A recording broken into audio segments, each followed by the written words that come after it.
Alors, je vais vous parler de 7 astuces. Juste pour que vous sachiez, le Mouvement Santé mentale Québec, on est un regroupement d'organismes communautaires à travers le Québec. Et puis, notre mandat, que personne ne comprend, mais là, je vais vous le dire, puis à la fin, vous verrez si vous le comprenez, c'est de parler de ce qui nous aide à créer, développer et renforcer notre santé mentale. Fait qu'on parle de ce qui nous aide à maintenir notre santé mentale. On parle de la bonne santé mentale. On ne parle pas de maladie. Fait que si vous voulez retenir quelque chose aujourd'hui, c'est que la santé mentale, c'est bon. Je vais commencer par une histoire. À un moment donné, j'ai été dans une conférence au travail et puis il y avait un homme qui était un propriétaire de... il y avait une usine où il faisait des meubles de bureau. Et puis, tout le monde, il y avait une quantité de blessures énorme sur sa chaîne de montage. Fait que le monsieur, il a fait venir des ergonomes, il a tout refait faire sa chaîne de montage pour qu'elle soit bien adaptée. Et là, ben, il y avait presque autant de blessures. Puis là, il y a quelqu'un qui est arrivé et qui a dit « Mais c'est parce que le monde ne sont pas heureux au travail. » Mais il dit « Il n'y a personne qui m'avait dit ça avant. » Puis il dit, c'est à vous, à du monde qui le connaît, puis je vais vous le montrer, puis après ça, on va s'en aller dans cette astuce. Mais je trouve que quand on arrive à comprendre ça, on enlève nos préjugés par rapport à la maladie mentale, ils tombent, et puis on comprend que la santé mentale, c'est bon. Fait que ça, ici, c'est la ligne des symptômes. Quand on est en bas, on a des symptômes. Quand on est en haut, ça va bien, la vie est belle, on n'a pas de symptômes. C'est bien rare qu'on est top, toujours en haut de la ligne. Hein? On passe notre vie à jouer comme ça. Et quand on est de ce côté-là, c'est quand on a un diagnostic, puis ici, c'est quand on n'en a pas. Mais ce que ça montre, ça, c'est que je peux m'appeler Julie, je peux avoir un diagnostic de bipolarité. Je peux être bien entourée, faire des choses que j'aime dans ma vie, avoir une bonne médication, avoir une vie, avoir trouvé mon équilibre dans tout ça, puis avoir une vie que j'aime et avoir une bonne santé mentale. Puis je peux m'appeler Renée, comme moi. Puis admettons que j'avais une maman encore vivante, puis que faudrait que je trouve une place pour la placer, puis elle a l'Alzheimer, puis là, j'ai un travail à 35 heures semaine qui m'en demande beaucoup, puis en même temps, j'ai des enfants qui ont besoin d'aide, puis des petits-enfants qui ont besoin d'être soutenus, et puis là, je commence à me sentir pas bien. Ça se pourrait que j'aie pas de diagnostic, puis là, que je commence à pas aller bien, puis avoir une pas bonne santé mentale, puis me mettre à pas dormir, à avoir de la misère à digérer, à vivre l'anxiété. Fait que ça permet de voir ça, qu'on peut avoir une bonne santé mentale, même avec un diagnostic, puis qu'on peut avoir une mauvaise santé mentale sans diagnostic, et qu'on peut avoir une bonne santé mentale sans diagnostic aussi. Alors,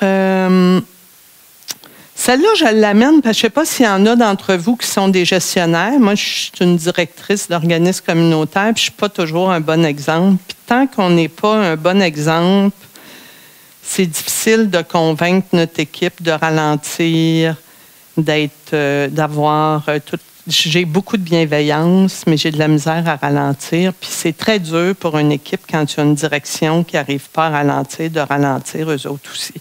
J'ai quelqu'une de mon équipe qui n'est pas loin puis qui vit ça avec nous autres. Puis la question qu'on a toujours à se poser au travail, souvent on dit c'est la faute des boss, mais on a toujours à se poser la question, qu'est-ce qui est ma responsabilité à moi pour changer des choses? Qu'est-ce qui est la responsabilité de l'équipe? Qu'est-ce qui est la responsabilité du syndicat, puis qu'est-ce qui est la responsabilité des gestionnaires puis de l'organisation.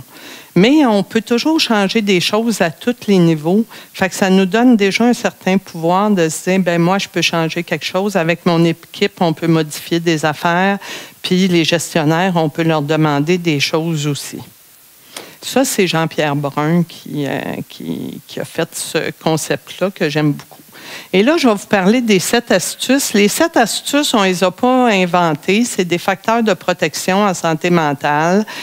on a fait une grande revue de littérature, puis on a pris les facteurs les plus importants, qui sont pas, on parle pas du social ici, là, on parle plus vraiment des facteurs plus individuels.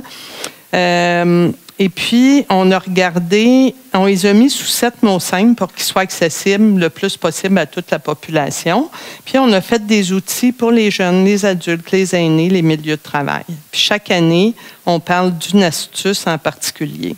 Puis, on a fait valider par du monde de l'Institut national de santé publique. Puis, on a travaillé avec, en tout cas, on a travaillé avec plein de monde pour faire valider nos 7 astuces. Je pense qu'ils ont en arrière ça. On a fait un petit carton cette année. En lien, cette année, on parle de l'importance de créer des liens. Puis c'est un petit carton où d'un côté, c'est écrit « Merci » avec tous les risques psychosociaux qui sont là. Merci à votre milieu de travail pour ce qu'il vous apporte. Puis de l'autre côté, c'est « Attention à risque d'épuisement ». Puis là, vous pouvez cocher. Puis c'est un bel outil pour discuter en équipe. Puis pour aussi aller discuter avec vos gestionnaires. Puis il y a même un petit QR code pour aider les gestionnaires à savoir quoi faire. Puis comme je dis toujours, attendez-vous pas à plus qu'un changement à la fois parce qu'on fait un pas à la fois. Alors, les 7 astuces sont applicables à un niveau individuel, à un niveau collectif, à un niveau social. Avec un de nos groupes membres, on est vraiment en train de faire un outil spécifique pour les milieux de travail. Il y a un cégep qui était en train de voir comment utiliser les 7 astuces dans la gestion du travail. Puis, je me suis même retrouvée à un moment donné avec le ministre de la Santé à y expliquer comment les 7 astuces étaient intégrées dans les politiques, comment on favoriserait la santé mentale en général. Fait qu'elles sont applicables à un niveau individuel, collectif, social, puis au niveau de la gestion. Puis comme je dis, j'essaye de trouver des images des fois. C'est un peu comme une bouée. Chaque astuce, c'est un peu comme une bouée de sauvetage qu'on peut gonfler, puis on peut prendre un drink, une bonne margarita dessus, puis ça va bien, puis on est avec nos amis, puis on jase. Mais s'il arrive une marée, on tombe à l'eau, puis que nos astuces sont bien gonflées, on peut s'accrocher après, puis peut-être qu'on ne va pas caler plus creux qu'ici. Fait que ça peut nous aider à traverser la vie. Je vous parle d'agir pour commencer. Agir, c'est donner du sens à son travail, du sens à la vie, entre autres, dans l'astuce Agir. Et on a fait un outil au mouvement, je n'étais pas là encore, puis ça date d'à peu près 25-30 ans, puis c'était Desjardins qui avaient décidé de faire la qualité totale. C'est juste pour vous donner un exemple du sens. Et là, les personnes qui étaient caissières chez Desjardins devaient, en dedans de tant de minutes, répondre aux personnes qui venaient les voir. Mais il y avait plein de caissières, puis vous allez voir, vous allez vous retrouver là-dedans, celles qui sont travailleuses sociales, infirmières ou autre chose.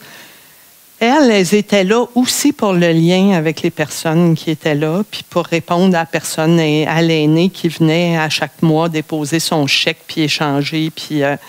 Et là, il y en a plein qui ont perdu le sens dans leur travail puis qui ont fait des épuisements. Fait que le sens est vraiment, vraiment important de comprendre. Puis il n'y a pas 2 sens pareils. J'étais dans une usine à un moment donné, puis il y avait un travailleur qui disait « Moi, mon travail, j'aime pas bien ça, mais il me permet de payer ma maison, d'avoir mon band de musique. » Puis il y en avait un autre qui disait « Moi, j'adore faire de la mécanique, puis venir faire les trains d'atterrissage, puis travailler avec ma gang. » Fait que l'important, c'est d'avoir un sens qui nous ressemble à nous. Mais quand on est dans un milieu de travail où là, on le sait qu'il y en a beaucoup dans le milieu de la santé, où il y a eu des pertes de sens à des moments donnés, mais là, c'est vraiment un risque pour la santé mentale des travailleuses et des travailleurs. Fait que pour le sens, je vous pose des questions. Qu'est-ce que votre travail vous permet? Vous n'êtes pas obligé de me répondre. Qu'est-ce que j'apporte d'unique, moi, à mon travail? Parce que vous êtes tout du monde, sûrement vraiment, j'aimerais ça tous vous rencontrer. Je pourrais vous pister, parce que des fois, on ne sait plus ce qu'on apporte d'unique. Mon travail apporte quoi à la société? J'ai été dans un journal à un moment donné, puis il y avait une gang du journal qui faisait toutes les pubs, Puis eux autres, ils avaient perdu le sens, ils ne comprenaient pas en tout ce qu'ils faisaient. Ils ne voyaient plus ce qui apportait à la société, ce qui permettait aux gens de vivre. Ils ne rencontraient pas les clients, ils ne voyaient pas la satisfaction des clients. Fait que là, dans ce temps-là, il faut revoir comment réorganiser ça pour que ces personnes-là puissent aussi avoir du sens. Puis le sens, c'est un des 3 plus importants facteurs de protection en santé mentale au travail. Pas banal quand même. Ça nous donne plus d'énergie, plus de motivation. C'est le fun, ces listes-là. C'est comme si c'était une petite pilule qui marchait, mais bon. Plus de concentration, on est plus efficace, on a plus de stratégies d'adaptation, on a plus de plaisir, moins de stress. Mais je vais juste, avant de finir là-dessus, le sens, il y a un danger, par exemple, c'est quand on a beaucoup de sens dans notre travail, le sens, il peut nous amener à faire tout puis à ne pas mettre de limites. Fait que, attention, le sens, c'est important, mais gardez-vous une petite réserve, un petit recul. Puis des fois, j'étais dans un groupe qui intervient auprès des jeunes qui avaient des grandes difficultés, puis il y a une femme qui disait « Mais qu'est-ce que je fais pour dire non? » Bien, j'ai dit « Vous le dites surtout pas tout seul. Vous faites ça en équipe parce que tout seul, c'est terrible de dire non à une personne qui est en difficulté. Mais si ensemble, on arrive à se soutenir et à se dire pourquoi on dit non, c'est déjà un petit peu plus facile. » Agir, c'est reconnaître et accepter ce qu'il y a de positif. Fait que je ne sais pas s'il y en a, on sait que notre cerveau il est fait pour voir tout ce qui ne va pas bien, puis pour voir les problèmes, puis trouver des solutions, puis voir ce qu'il y a de positif. Ça demande un petit peu plus d'exercice à notre cerveau, puis d'effort. Puis des fois, il faut faire l'exercice régulièrement pour dire « Ah ouais, ça c'est le fun dans ma vie. Oui, aujourd'hui, il y a eu ça. À mon travail, il y a ça, il y a ça. Tu sais, il y a du monde qui chiale tout le temps. C'est fatigant pour tout le monde, ça. Mais quand on arrive puis à voir ce qu'il y a de bon, bien c'est bon. Ça réduit notre stress, puis on ne devient pas abruti. Parce qu'on a eu une spécialiste, puis je disais, vous savez, moi, je viens du communautaire, on est critique dans le communautaire, puis c'était une conférence sur la gratitude. Puis elle disait, on a fait une recherche à mon université, les jeunes étaient en grève, puis les jeunes qui avaient le plus de gratitude, c'était ceux qui étaient le plus militants. Fait que vous pouvez avoir beaucoup de gratitude dans la vie, puis continuer à avoir une certaine critique, puis tout ça est possible, puis tout ça fait du bien. Puis vous pouvez faire au travail, vous pouvez mettre un mur des contributions, aller écrire « Merci pour ça », puis « Ah, ça, c'était le fun », puis « Julie, c'était génial ce que tu as fait », puis là, on passe devant, puis ça fait un petit peu de bien de voir ça plutôt que de voir ce qui ne va pas. J'ai été dans un groupe il n'y a pas longtemps, c'était un carrefour jeunesse-emploi. Puis on regarde toujours, quand on regarde les déterminants sociaux de la santé, on regarde toujours ce qui ne marche pas. Puis là, je leur ai dit, vous êtes tous obligés d'aller mettre un autocollant sur un facteur, un déterminant social de la santé qui est positif. Puis ils m'ont dit, hey, l'exercice, il nous a fait tellement de bien, puis il crée de l'espoir. C'est comme si ça nous fait réaliser qu'il y a des affaires qui vont bien, puis ça nous donne plus d'énergie pour continuer à aller de l'avant. Puis agir, c'est faire un pas vers... c'est faire un plus petit pas possible qui nous permet de sortir de l'impuissance. Je n'irai pas plus loin pour cette astuce-là parce que je veux vous parler des autres. Ressentir, là, ça, je vous en parle. On était plusieurs, on a appris dans la vie que les émotions, si on était des personnes fortes, les émotions, on mettait ça en dessous du tapis, puis on allait brailler chez nous, mais pas en gang, puis qu'il fallait. Mais les émotions, ils sont là pour nous passer des messages. Puis on sait que l'intelligence émotionnelle au travail est rendue maintenant une des qualités qui est recherchée. Puis je lisais, ben peut-être je l'ai mis dans les... que l'intelligence émotionnelle permet plus de réussite qu'une intelligence juste pratique dans les réussites des milieux de travail puis des entreprises. C'est quand même intéressant. Fait que l'intelligence, elle nous demande quand même de nous observer, d'accueillir l'émotion, d'identifier, de choisir. c'est quand même apprendre un langage. Puis, dans notre travail, des fois, on n'a pas le temps. On sait que l'émotion qui vient d'arriver, puis on n'a pas le choix de la mettre de côté. Ça, c'est un art, puis de la reprendre plus tard parce qu'il y a une urgence qui est plus urgente que nous autres. Puis c'est correct de faire ça, mais l'important, c'est d'y revenir. Est-ce que vous vous êtes posé la question, c'est quoi les émotions que le travail déclenche chez moi? Puis c'est quoi les émotions que le travail déclenche chez nos collègues?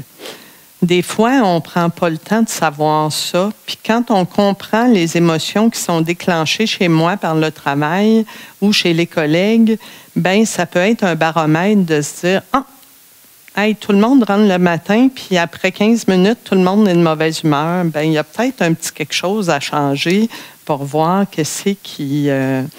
Ou tout le monde est triste à la fin de la semaine, ou tout le monde est... Tu sais, il y a des fois, c'est pas tout le monde tout le temps, mais ça peut être un baromètre qui nous permet d'agir puis de trouver des solutions. Oui. Quand vous parlez de travail, vous parlez de la tâche mélangée à la relation interpersonnelle. Toutes ces choses font partie du travail. Parce que parfois, la tâche est agréable, mais les relations interpersonnelles sont plus difficiles. Oui. Là, c'est les émotions qui sont déclenchées. Oui.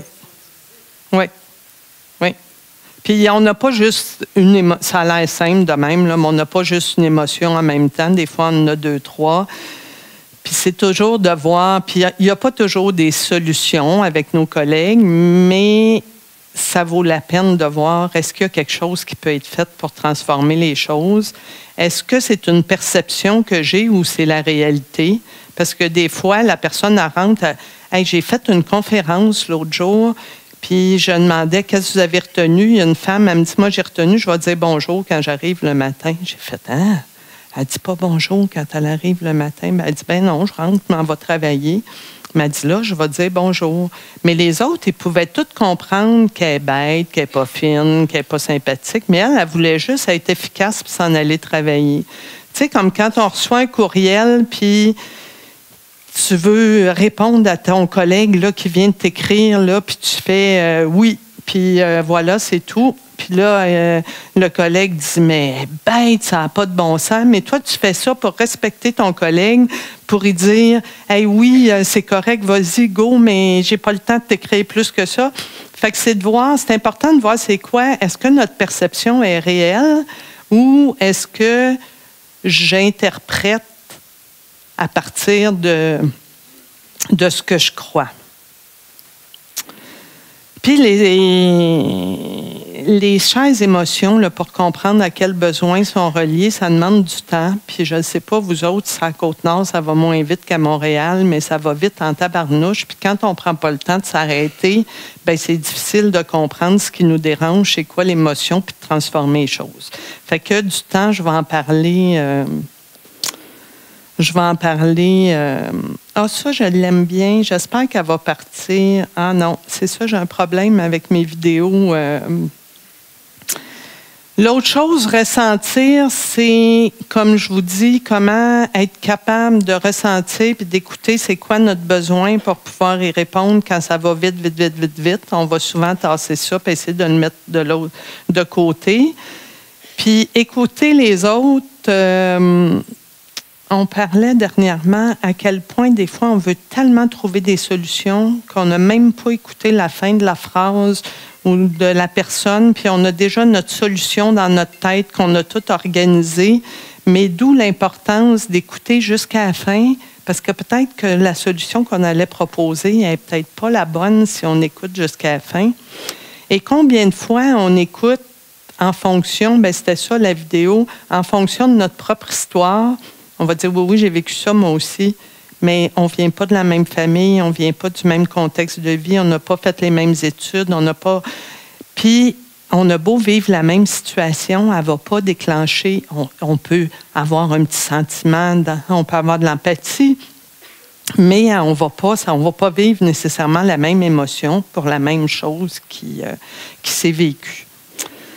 Fait que l'autre affaire, si vous voulez pas savoir comment vos collègues vont, dites juste bonjour le matin. Puis si vous demandez comment ça va, arrangez-vous pour avoir du temps pour écouter la réponse. Parce que, tu sais, quand le monde, ils sont là puis qu'ils nous disent « Salut, comment ça va? » Puis là, ils s'en vont. Là, tu fais « Hey! » J'étais au journée annuelle de santé mentale, puis il y avait le directeur de la santé mentale, mais tu sais, on a travaillé ensemble, je le connaissais, puis il me dit « Bonjour, Mme Oumerte, ça va? » Puis là, je fais non, ça va pas. J'ai une grande amie qui est en train de mourir, puis je suis là aujourd'hui. » Puis là, il était tellement dépourvu de ma réponse parce qu'il voulait juste être poli, mais quand vous voulez être juste poli, dites juste « bonjour ». Mais j'ai fait exprès pour faire ça parce que je voulais déclencher une petite réaction. Fait que les habiletés sociales, c'est l'intelligence émotionnelle au travail, c'est avoir conscience de nos émotions puis du rôle de nos émotions sur l'équipe, à les accueillir avec bienveillance et respect. C'est pas toujours simple quand on a un collègue ou une collègue qui est en colère, les accueillir avec respect. Puis prendre en considération le baromètre des émotions. Le stress, je pense que je ne vous en parlerai pas, vous le connaissez. Vous connaissez peut-être toute Sonia Lupien ou pas tant? Non, bon, je vais vous en parler un petit peu. Fait que Sonia Lupien, qui est notre grande spécialiste du stress au Québec, a dit qu'il y a juste 4 affaires qui créent du stress. Puis de faire attention, est-ce que c'est des perceptions ou est-ce que c'est la réalité? C'est l'autre affaire. Parce que des fois, on est stressé pour quelque chose parce qu'on n'arrive pas à temps, mais bon, il n'y a personne qui va mourir, tu sais. Fait que, elle dit, c'est quand on a un manque de contrôle sur une situation, quand il y a une situation qui est imprévisible qui arrive, quand il y a de la nouveauté, quelle que soit la nouveauté, bonne ou pas bonne, puis quand notre ego est menacé. Tu sais, quand on arrive dans un nouveau travail, puis qu'on était bien bonne avant, mais là, dans le nouveau travail, on vient juste de le commencer, puis nos collègues, ils ne savent pas comment on est bonne, puis là, ça se peut que notre ego soit menacé. Fait que c'est les 4 éléments du stress. Rappelez-vous du ciné, puis vous pouvez y revenir régulièrement. Je suis stressée, c'est quoi? Elle a dit, c'est pas le manque de temps qui stresse, c'est le manque de contrôle de sa situation. Ou c'est la perception du manque de contrôle de sa situation. Ou c'est l'imprévisibilité, parce que là, on vous amène un nouveau dossier sur votre table. Puis quand le stress, c'est normal d'avoir du stress. Hein? Il nous sert à traverser la vie, il nous sert à passer les moments difficiles, il nous sert à se sauver s'il arrive quelque chose de grave. Mais l'important, c'est d'avoir des pauses où il n'y en a plus. Puis quand il n'y a pas de pause, quand le stress y reste, bien, on a moins de contrôle sur nos émotions. Hein? On pogne les nerfs là, pour tout. On a moins de plaisir. On a plus d'agressivité, d'impatience. On prend des moins bonnes décisions quand on est stressé. Puis on a moins d'apathie. Oui, on a moins. On peut avoir de l'apathie. On a moins d'empathie et d'attention, et puis notre système immunitaire est diminué. Tu sais, quand on est bien stressé, bien fatigué, des fois on tombe malade, mais des fois c'est quand le stress lâche qu'on tombe malade parce qu'on a vidé notre système. L'autre astuce, s'accepter, mais je vous en parle. On sait que un manque important de reconnaissance au travail multiplie par 4 le risque de vivre la détresse psychologique. C'est énorme. Puis on sait aussi que la reconnaissance par les collègues est encore plus importante que la reconnaissance par les gestionnaires.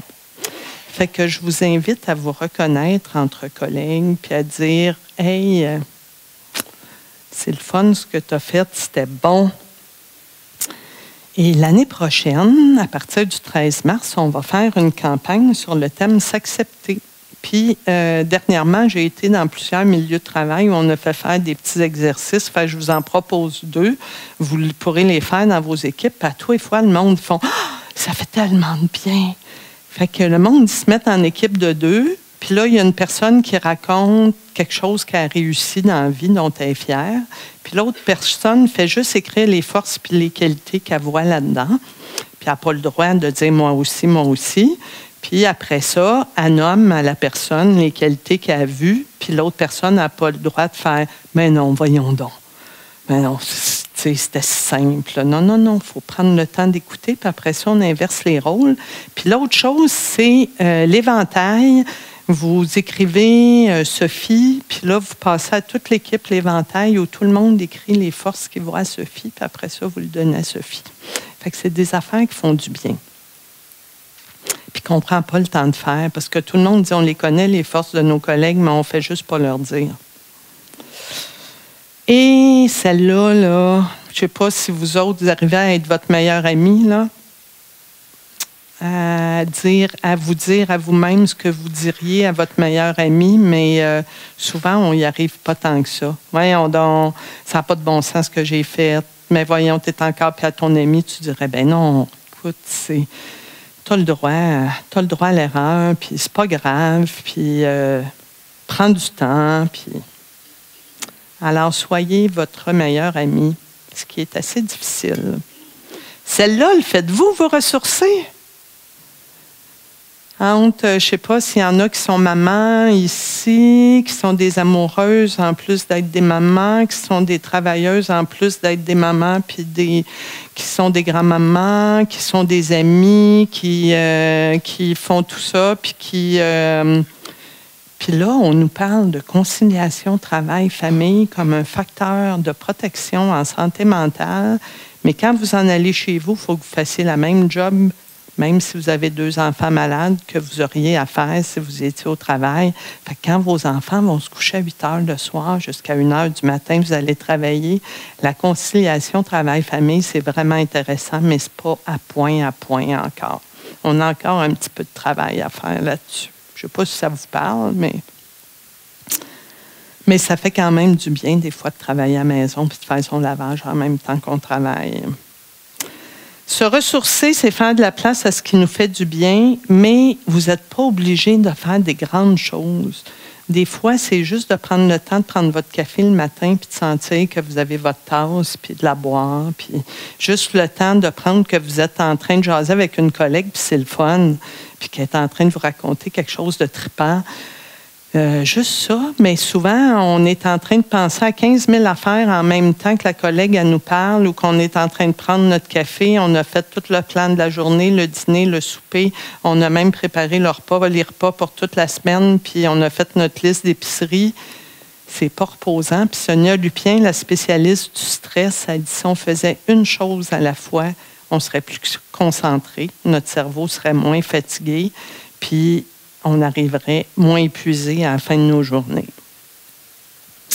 Fait qu'on a juste un pot d'énergie. C'est ma collègue Marie-Josée qui a fait ce beau dessin-là. On a beau qu'on soit dans notre vie privée, dans notre vie au travail, on a juste un bocal, puis on n'en a pas plein. Mais des fois, ça va pas bien à la maison, on s'en va au travail, puis ça remplit notre bocal. Des fois, ça ne va pas bien au travail, on s'en va à la maison, ça remplit notre bocal. Mais si aux 2 endroits, notre bocal se vide, il faut trouver une stratégie pour... faut pas. C'est mieux que... J'essaie d'enlever les faux de mon vocabulaire, mais j'y arrive pas tout le temps. Se ressourcer, c'est établir ses priorités. Puis je lisais un livre dernièrement aussi qui disait que tendre vers l'équilibre, mais tout le monde n'a pas le même équilibre. Tu sais, on a un kayak, il y a du monde qui va être bien assis dans leur kayak puis va avoir un bon équilibre, mais pour un autre, le même kayak va être vraiment déséquilibré.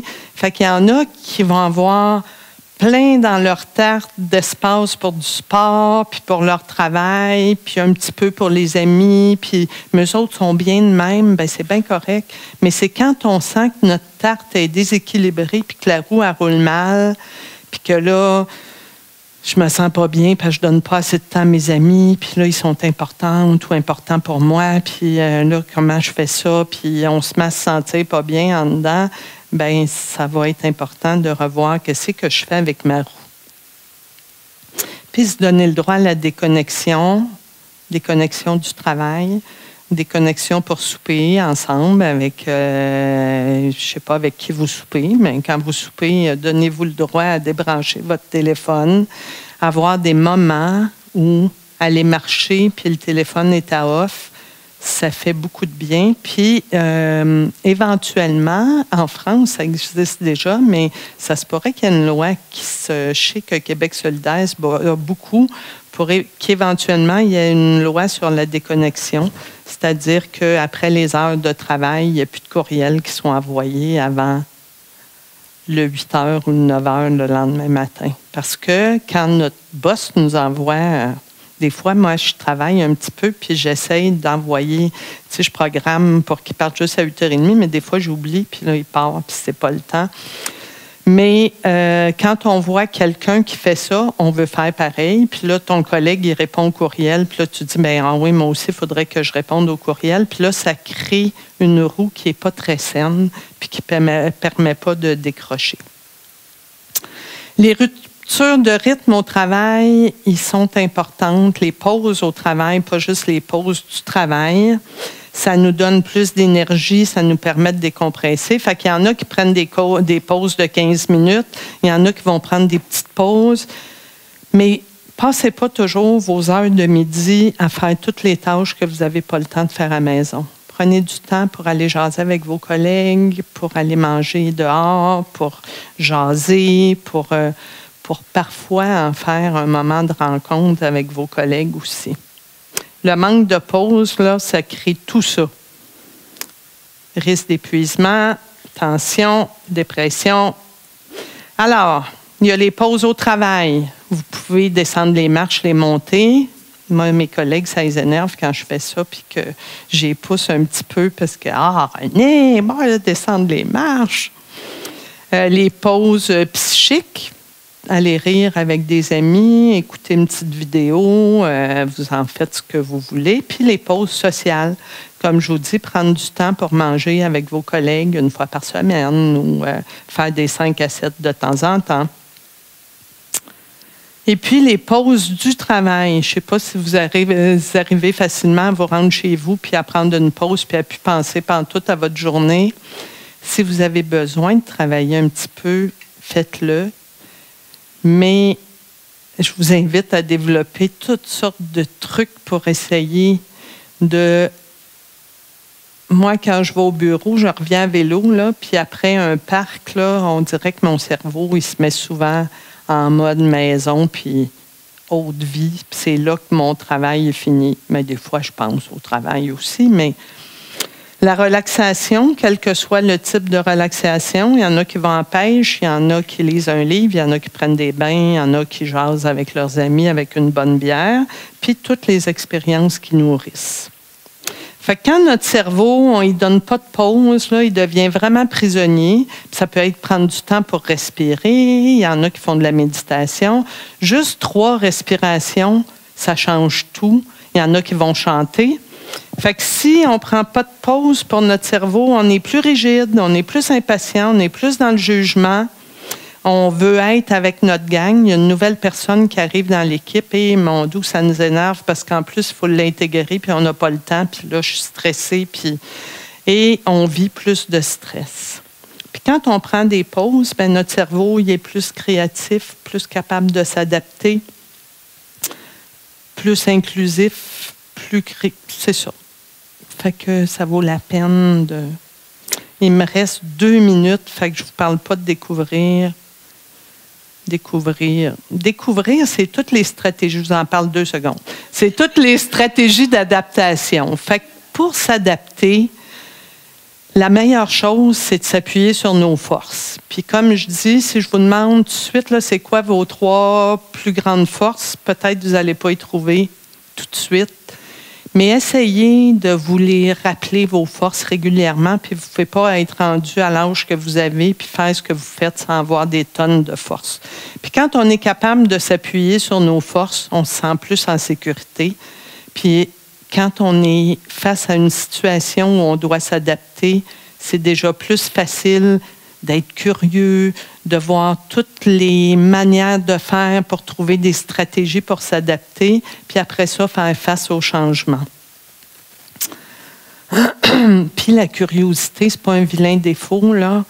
Vous savez, tellement de fois, on veut faire prendre la même solution pour un problème qui n'est pas le même, puis ça vaut la peine de faire des brainstorming en équipe, des tempêtes d'idées pour trouver toutes les solutions les plus farfelues, puis même dans nos vies privées, puis après ça, choisir. Puis même si on choisit la même, on va avoir choisi, puis ça va nous avoir fait du bien. Puis c'est pas grave que ça soit pas la meilleure solution pour la vie entière, parce qu'on va prendre la décision pour ce moment-là, à partir des connaissances qu'on a à ce moment-là, avec les capacités qu'on a à ce moment-là. Mais ça se peut que dans 3 ans, on se dise, si j'avais su, mais on ne le savait pas. Puis 3 ans plus tard, on a une expérience de plus pour pouvoir prendre une nouvelle décision. Fait que si vous avez été en amour, puis après 15 ans, c'est plus la personne de votre vie, ça ne veut pas dire que vous étiez trompé 15 ans avant. Peut-être que vous avez eu 15 belles années, puis que là, c'est plus la bonne personne. Je sais que ça ne se dit pas, ça, parce qu'il faudrait qu'on soit mariés toute une vie à la même personne, mais je trouve que trop souvent, les personnes, ils se disent « Ah, mon Dieu, j'ai fait une erreur, puis c'était épouvantable, puis c'est un échec. » Puis je me dis « Voyons, on va dessus chaque fois qu'on fait pas c'est ce qu'il faut que ce soit des échecs. » Les changements, ils sont beaucoup plus exigeants qu'avant. Avant, on avait du temps pour prendre des pauses. Il y avait un changement. On avait du temps pour récupérer. Mais là, on est dans une société qui va vite, vite, vite. Vous avez peut-être des programmes d'ordinateur. Vous vous habituez 2 ans après. Ils vous en mettent un nouveau. Là, vous remplissez des papiers, des formules de telle manière. Là, boum, ils vous en mettent. Vous venez juste de vous habituer, puis ça va bien. Là, ils vous en mettent un nouveau. Vous avez une manière de fonctionner, vous voyez telle clientèle, ils vous mettent sur un autre circuit. En tout cas, on est toujours en train de s'adapter, puis c'est vraiment exigeant. Puis ça, c'est un contexte social, mais il faut le savoir que socialement, c'est plus exigeant qu'avant de s'adapter à tout. Ça fait du bien d'avoir des pauses. Et je termine avec... Elle ne veut pas que je termine. Puis là, je ne vous parlerai pas de tout ce que vous pouvez faire pour faire face au changement.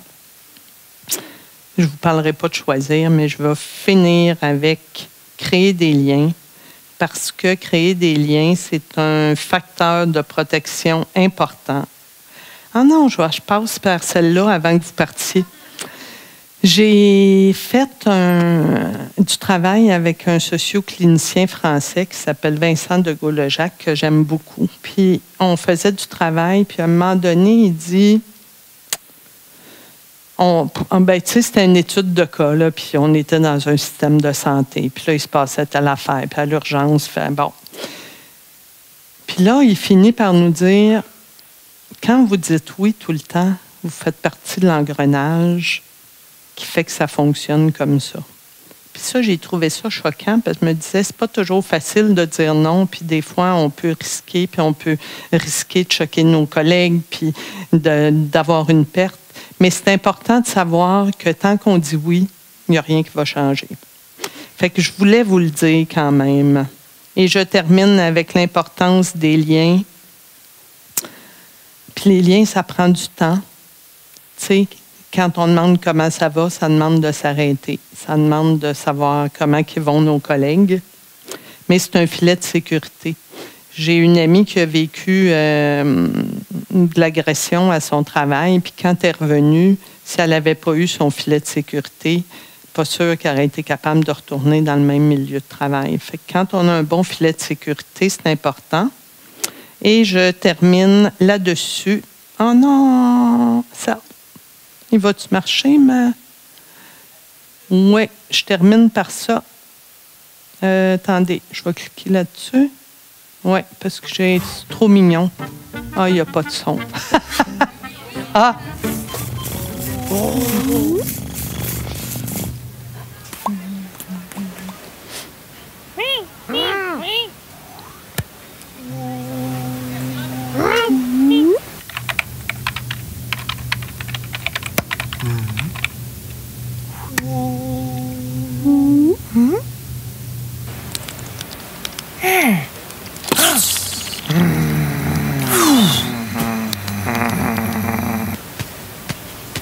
Oh.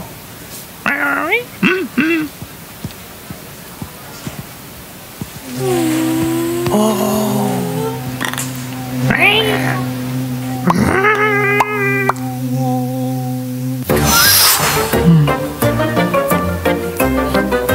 vous avez des questions, moi je vais être là. Il y a Carole Chevary qui est là en arrière de Santé mentale Côte-Nord qui peuvent toujours répondre à vos questions. Il y a les 7 astuces qui sont en arrière que vous pouvez aller chercher. Mes collègues Marie-Josée puis Marie-Philippe peuvent répondre à vos questions aussi avec Carole, fait qu'hésitez pas. C'est-à-dire qu'on a beau donner des astuces, mais les astuces sont qu'individuelles, mais c'est collectivement que ça va pas, que ça va trop vite, qu'on nous amène toujours quelque chose de nouveau. Puis comment on peut faire pour arriver à dire non? Peut-être je suis utopiste, là, mais il n'y a aucun changement social qui n'a pas été fait par les humains. Puis, ben, ça demande de se battre, ça demande de se lever, ça demande de critiquer, ça demande de commenter, ça demande de refuser. Tu sais, les femmes, les quitter, c'est arrivé avec des luttes et des luttes et des luttes. Puis quand je dis ça, je crois qu'il faut qu'on fasse ça ensemble. Tu sais, tout seul, on ne peut pas y arriver, mais c'est vraiment... tu sais, je me dis, s'il y a une équipe de travail qui, à un moment donné, dit « Hey, nous autres, ensemble, là, notre limite, elle va être là, puis on se tient », ben ils ne vont pas vouloir perdre l'équipe de travail au complet. Mais je sais que ça demande de la concertation, ça demande d'être ensemble, mais c'est toujours le ensemble qu'on a réussi à faire les changements. Puis malheureusement, des fois, les changements, ils viennent... Les gestionnaires sont autant coincés parce qu'ils se font pousser par en haut puis ils se font pousser par en bas. Puis, je crois que ça va être notre prochaine lutte sociale importante, ça va être le ralentir.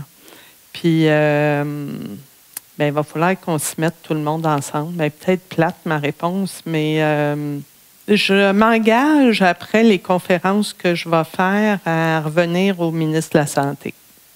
Je vous promets ça. Fait que ça va pas... mais je vais promettre quand même d'intervenir puis d'oser dire... parce qu'on s'est dit l'année passée au mouvement qu'à chaque fois qu'on entendait quelque chose, maintenant, on le ramenait.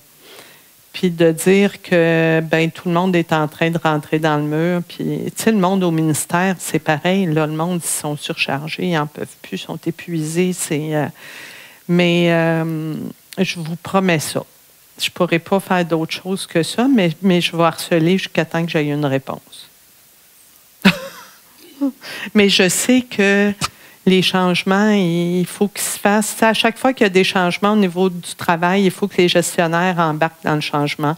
Il faut décider, il faut que la base soit d'accord avec le changement. Il faut que les gestionnaires embarquent. Il faut décider de faire un changement à la fois parce que si on en fait 5, on ne va pas y arriver, mais il faut être cohérent et fidèle des changements qu'on accepte de faire ensemble. Puis ça demande du courage et beaucoup de détermination et de radotage. Mais en tout cas, c'est la seule affaire que je peux faire, mais je vous promets que je le fais. Puis à la limite, je pourrais envoyer aux organisatrices copie conforme à votre région. Est-ce qu'il y a d'autres? Vous pouvez venir me voir, puis vous pouvez aller voir les collègues. Puis désolée d'avoir fait ça si rapide. J'espère que ça vous a donné un petit quelque chose. Puis j'aurais bien aimé que ce ne soit pas individuel, les solutions. Mais les 7 astuces peuvent être applicables au niveau de l'organisation aussi. Tu sais, quand au ministère de la Santé, je disais, il faut reconnaître notre monde. La reconnaissance, ça se fait à plein de niveaux. Ça se fait au niveau de reconnaître le travail, reconnaître le temps qui est mis, reconnaître en payant, reconnaître... puis tu sais, si on mettait chacune des astuces au niveau de la gestion, le agir, est-ce que on est en train d'enlever le sens du travail ou pas? Puis si on l'enlève, c'est quoi l'impact qu'il va y avoir? On donne-tu un pouvoir d'agir? On donne-tu de l'autonomie ou on l'enlève? Si on donne de l'autonomie, on donne-tu... Les outils pour être autonome. Puis, mais oui, votre question est bien pertinente. Rien de mieux que d'aller vérifier. Puis la personne, elle va... Puis Puis là, il faut faire confiance. T'sais, mais en même temps, mettons que la personne va avoir entendu votre question. De toute façon, même si jamais elle n'est pas à l'aise de répondre, vous allez avoir passé un message. Moi, j'ai l'impression que quand il se passe ça, est-ce que c'est vraiment ça? Puis vous allez avoir votre réponse. On n'a pas le choix de communiquer, hein? Bon, on a le choix, mais mettons que quand on ne communique pas, ça... Bien, merci beaucoup, puis bonne journée.